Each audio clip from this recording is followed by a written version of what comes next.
Video lecture की श्रृंखला में आज हम बीए पार्ट थर्ड का सेकंड पेपर और सेकंड पेपर में सामाजिक मानव शास्त्र का अर्थ, उस पर हम विचार करेंगे।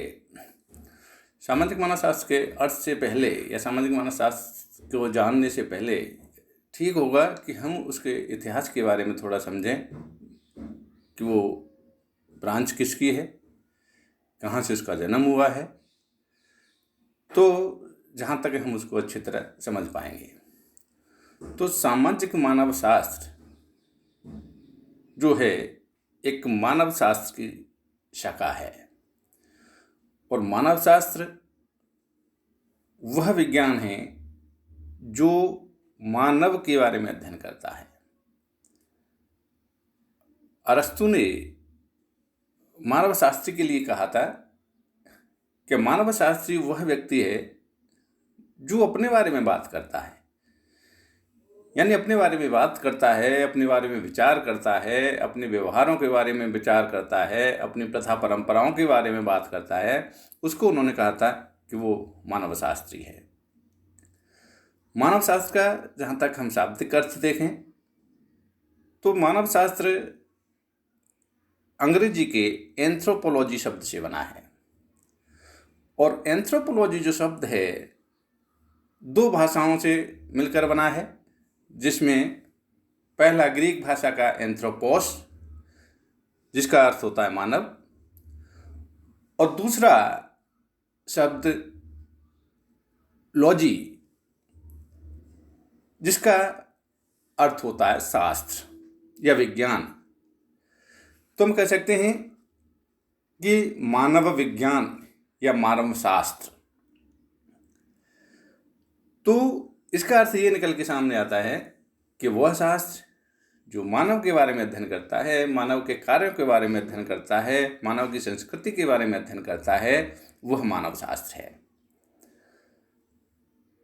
मानव शास्त्र की कुछ हम परिभाषाओं को देखेंगे तो उससे मानव शास्त्र का अर्थ हमें क्लियर होगा, स्पष्ट हो जाएगा कि मानव शास्त्र क्या है। तो सबसे पहले हम एक हावल की परिभाषा को यहाँ देखते हैं।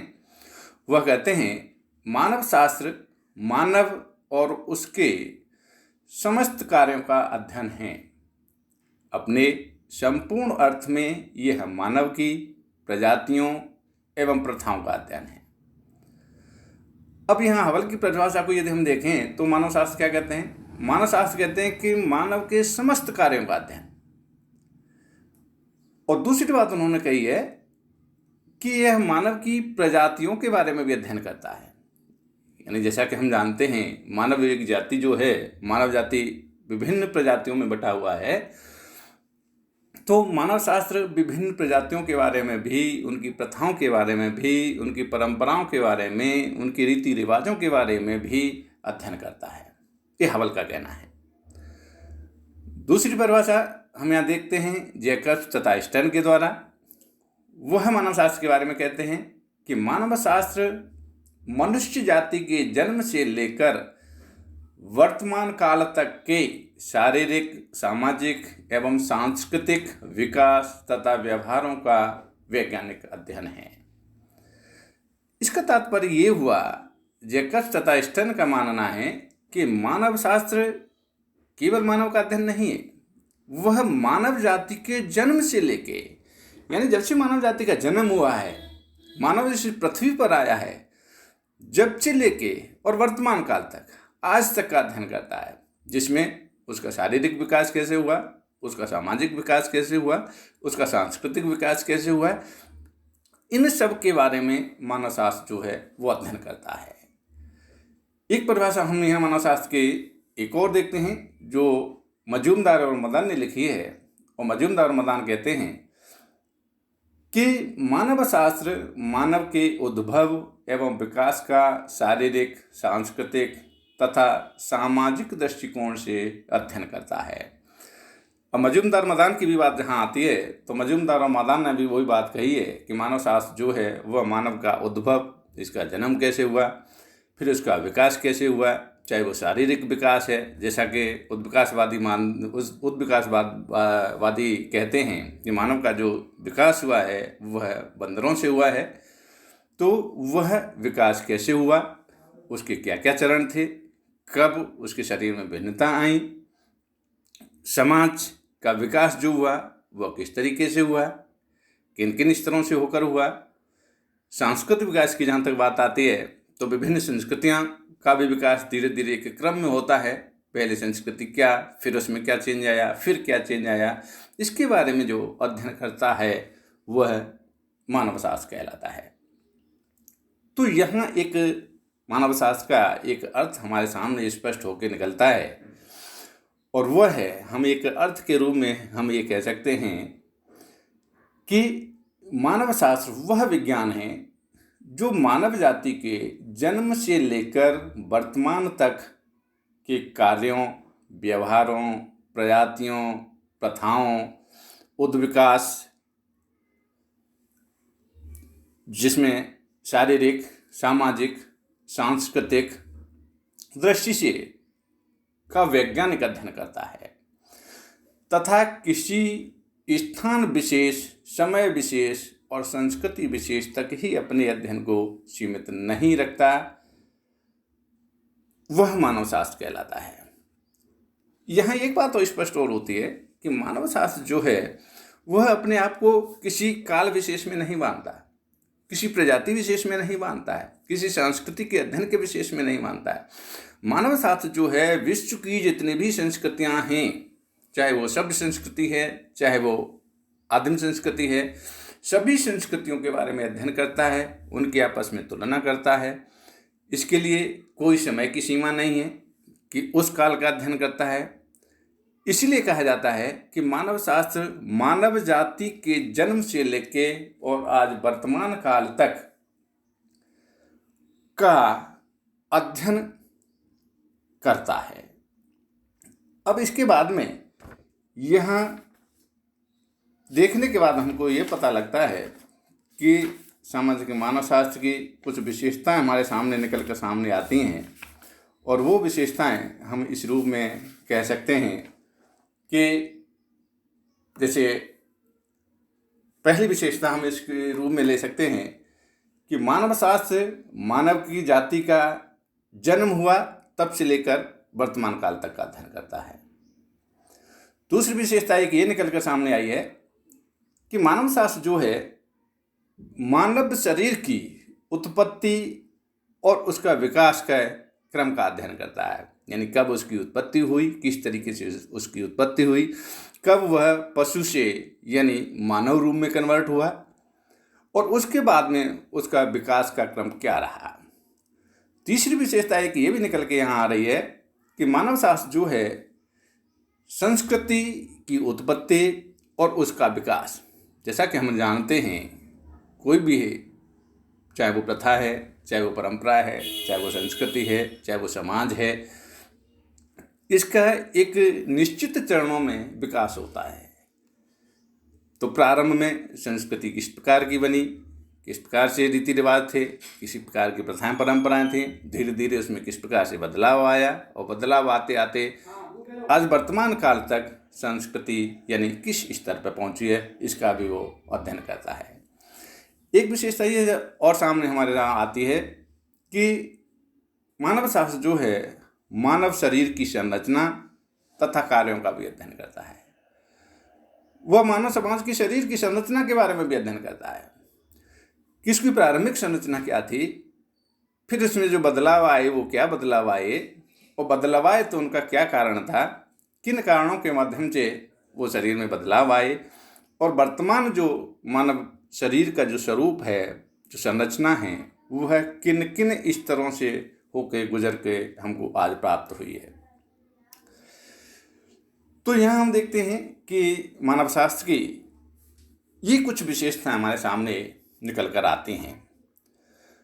मानवशास्त्र की जहाँ तक ब्रांच के बारे में, शाखाओं के बारे में यदि हम अध्ययन करें तो मानवशास्त्र को हम दो भागों में बांट सकते हैं। पहला शारीरिक मानवशास्त्र और दूसरा है सांस्कृतिक मानवशास्त्र। शारीरिक मानवशास्त्र को भी हम यहाँ 3 भागों में बांट सकते हैं, जिसमें पहला है मानव जनन शास्त्र, दूसरा पुरातन शास्त्र और तीसरा है मानव मिति। तो पहले हम सबसे पहले देखते हैं मानव जनन शास्त्र। मानव जनन शास्त्र क्या है? तो इस विज्ञान के अंतर्गत मानव जनन के विषय में अध्ययन करता है। यह मानव वंशानुक्रमण से संबंधित है। मानव जनन शास्त्र इस बात का अध्ययन करता है कि संतानोत्पत्ति की प्रक्रिया के दौरान बाह्य कारणों में परिवर्तन से मनुष्य के शारीरिक लक्षणों में कैसे अंतर आ जाते हैं तथा भिन्न भिन्न शारीरिक लक्षणों वाले समूहों में यौन संबंध स्थापित होने से नवीन शारीरिक लक्षणों वाले पृथक प्रजातीय समूह का विकास कैसे होता है। ये जो अध्ययन करता है वह हमारा कह सकते हैं कि मानव जनन शास्त्र अध्ययन करता है, जो मानव शास्त्र की पहली शाखा है।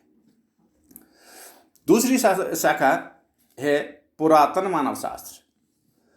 पुरातन मानव शास्त्र की जहाँ तक हम बात करें तो पुरातन मानव शास्त्र पृथ्वी की तहों में दबे इन अस्थिपंजरों के अध्ययन द्वारा यह पता लगाने का प्रयत्न करता है कि मानव का आदि रूप क्या था, वह पशुओं से पृथक मानव रूप में कब और कहाँ और कैसे परिवर्तित हुआ, तथा मानव और बंदर में सर्वप्रथम शारीरिक विशेषताओं की दृष्टि से अंतर कब स्पष्ट हुआ। इस प्रकार के अध्ययन द्वारा प्राचीन मानव के उद्विकासीय क्रम का पता लगाने का प्रयत्न किया जाता है।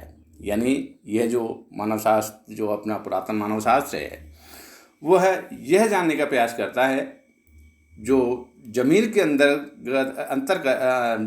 जो दबे पड़े जो हमारे पुराने कंकाल, पुराने शव, पुराने अस्थिपंजर, और उन अस्थिपंजरों का अध्ययन करते हुए ये पता लगाता है कि मानव जाति का या मनुष्य का जो विकास हुआ है, शरीर का विकास हुआ है, वो किन किन स्तरों से होकर गुजरा है।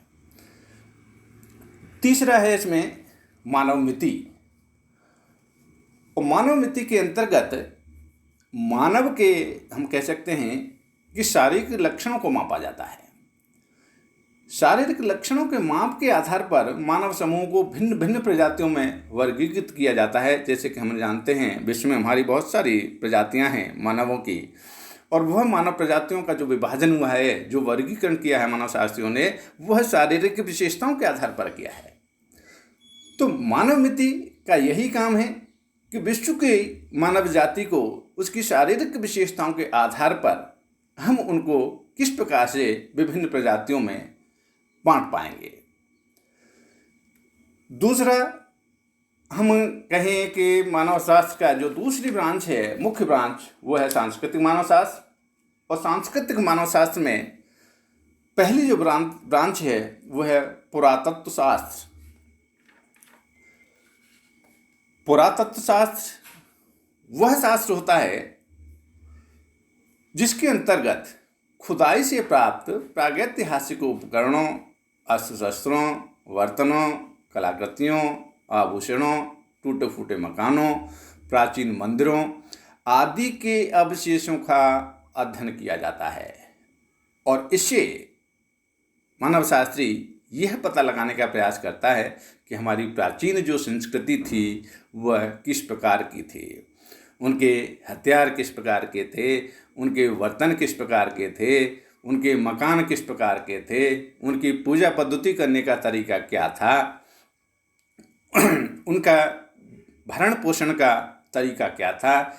इस शास्त्र के अंतर्गत यानी हम ये कह सकते हैं कि प्राचीन भौतिक संस्कृति के बारे में जाना जाता है। जैसा कि हम जानते हैं कि संस्कृति के दो भाग होते हैं, एक भौतिक और अभौतिक। भौतिक संस्कृति में जो हमारे उपकरण हैं, जिनके माध्यम से हम अपना जीवन यापन करते हैं, वे सभी भौतिक संस्कृति के अंतर्गत आते हैं। अभौतिक संस्कृति की जहाँ तक बात आती है, अभौतिक संस्कृति में हमारे विचार हैं, हमारी प्रथाएं हैं, हमारी परंपराएं हैं, हमारी रीति रिवाज हैं, वह सब एक अभौतिक संस्कृति का उपकरण है। तो यहाँ जो अपना हम ये कह सकते हैं कि पुरातत्व शास्त्र जो होता है वह प्राचीन भौतिक संस्कृति के बारे में अध्ययन करता है, लेकिन एक यहाँ सीमा ये है कि अभौतिक संस्कृति के बारे में कुछ भी पता लगाने का कह सकते हैं पता नहीं लगा सकता। दूसरी इसकी ब्रांच है प्रजाति शास्त्र। प्रजाति शास्त्र हम कह सकते हैं कि आदिम लोगों की संस्कृति का अध्ययन है, लेकिन हम ये भी कह सकते हैं कि यह शास्त्र केवल आदिम संस्कृतियों के अध्ययन तक ही सीमित नहीं रखता है अपने आप को।